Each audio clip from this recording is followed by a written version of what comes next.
नमस्कार मंडळी, आपण आज एका आगळ्या वेगळ्या विषयावर चर्चा करणार आहोत। चर्चेचा विषय आहे निर्णय। माणसानं आयुष्यामध्ये कोणता निर्णय कधी घ्यायचा याबद्दल मी आपल्याला सांगणार आहे।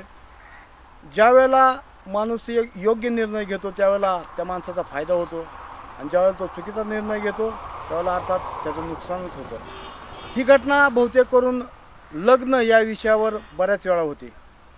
लग्न असो, प्रेम कथा असो, त्यामध्ये योग्य वेळेला निर्णय घेतला तर त्याचा फायदा होतो, आणि जर चुकीचा निर्णय घेतला तर अर्थात नुकसानच होतं। आता आपण पाहणार आहोत या दोन प्रेमी युगलांच्या बाबतीत नेमकं काय घडले ते।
प्रदीप, मला नाही वाटत आपल्या घरचे माझ्या प्रेमाला परवानगी देतील।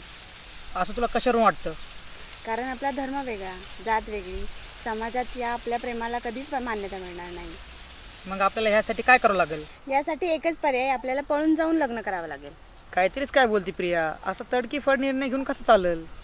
हा निर्णय घ्यावाच लागेल, याशिवाय आपण एकमेकांचे कसे होऊ? नाहीतर काय होईल? उद्या माझे घरचे माझ्यासाठी नवरा मुलगा शोधतील आणि माझं लग्न लावून देतील जबरदस्तीने। तू म्हणतेस ते खरं आहे प्रिया, पण आपल्याला हा निर्णय विचारपूर्वक घ्यावा लागेल। तुला काय विचार करायचा तो तू कर, माझा निर्णय पक्का आहे। मी तुझ्यासोबत पळून यायला केव्हाही तयार आहे, तू फक्त तुझा निर्णय सांग। बरं ठीक आहे, मी माझा निर्णय तुला ताबडतोब कळवतो। आपण उद्या भेटू। उद्या तर भेटूच, पण पळून जायची तयारी। बरं ठीक आहे, चल आपण आता जाऊ। बरं।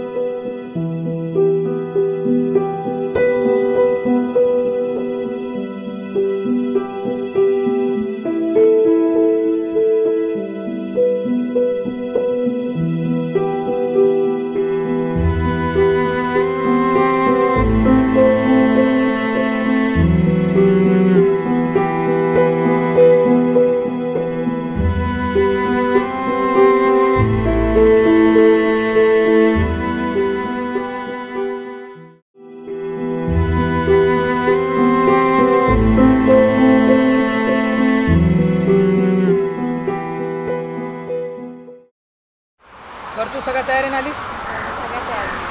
बरं चल, बघू पुढच्या पुढे काय होईल ते।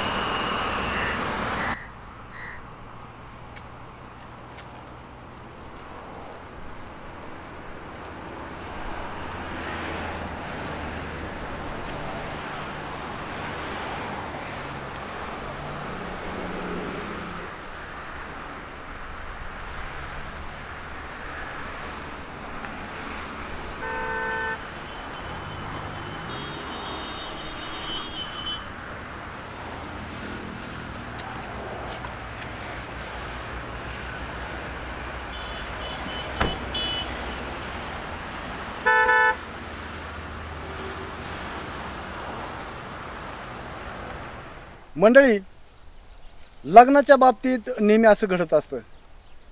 एखादी व्यक्ती आपल्याला पसंत असेल, पण तिच्याशी आपलं लग्नच होत नसेल तर त्या माणसाच्या मनाची काय अवस्था होत असेल।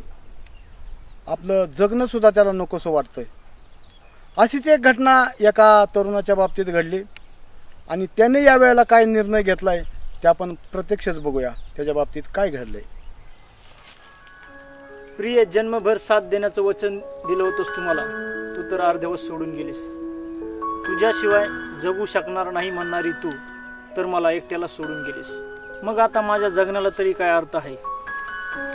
माझं अस्तित्व असून सुद्धा नसल्यासारखं आहे. ते आता मला संपवायलाच हवं. त्यासाठी मी आता आत्महत्या करतो.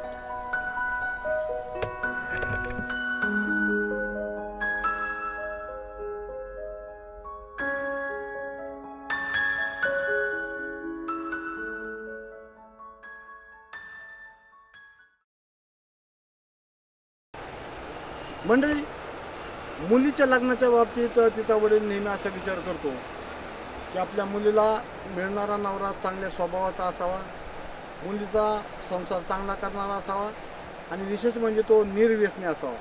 पण लग्न ठरूपर्यंत तो फक्त निर्व्यसनी असतो, नंतर त्याची गॅरंटी नाही. एकदा तो दारूच्या आहारी गेला की त्याला दारूचं व्यसन लागलं, मग त्याच्या संसाराची सगळी धूळधाण होते आणि मग त्याचे परिणाम वाईट होतात. त्यावेळेला त्याची लग्नाची बायको काय निर्णय घेते त्या या कथानकातून बघा. माझ्या लाडक्या नको, मला सोडून जाऊ नको. माझं काही चुकलं असतं तर मला सांगतो, पण मला सोडून जाऊ नको. वाटलं तर आजच्या दिवस एवढी शेवटची म्हणून घेतो फक्त एवढी.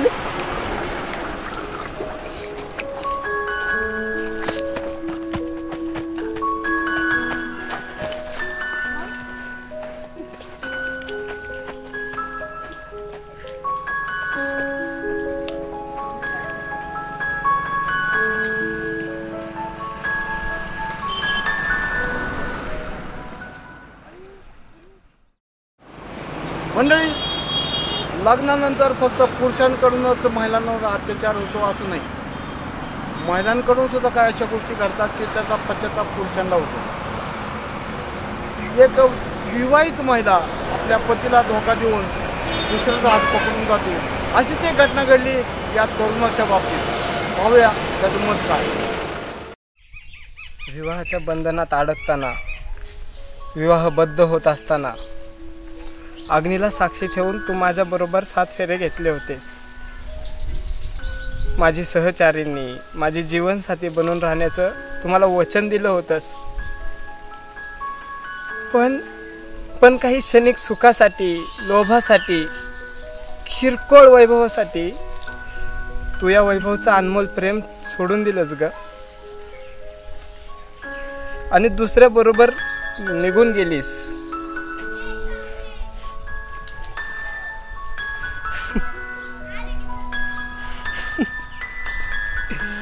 का केलंस असं तू? का केलंस? का माझ्या प्रेमाचा छेड केलास?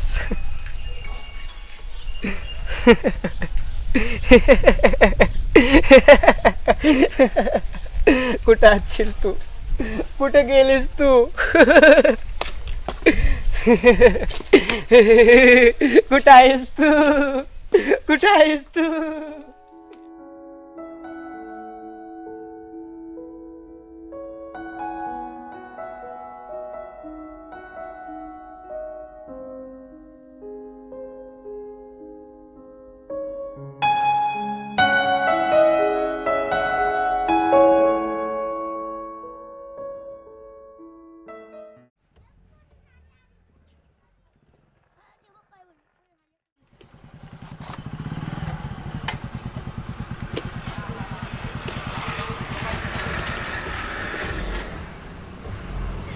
शंकरराव आहेत का घरात? शंकरराव, हो शंकरराव, या या बाहेर. हवालदार साहेब, का हवालदार साहेब, काय झालं? नमस्कार.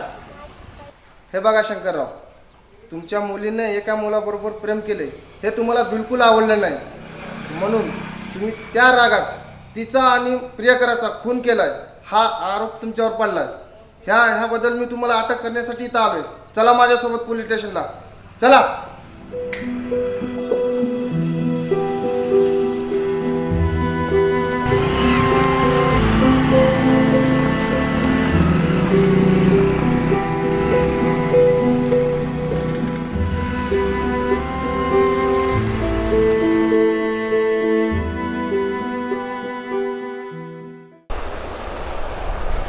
नमस्कार मंडळी, हा लघुपाठ पाहिल्याच्या नंतर आपल्या लक्षात आलं असेल की माणसाने आपल्या आयुष्यामध्ये कोणता निर्णय कधी घ्यायचा आहे.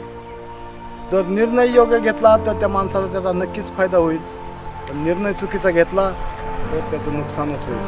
तेव्हा माझी आपणाला हात जोडून विनंती आहे की आपला निर्णय घेताना कधीही चुकीचा निर्णय घेऊ नका, कधीही योग्य निर्णय घ्या.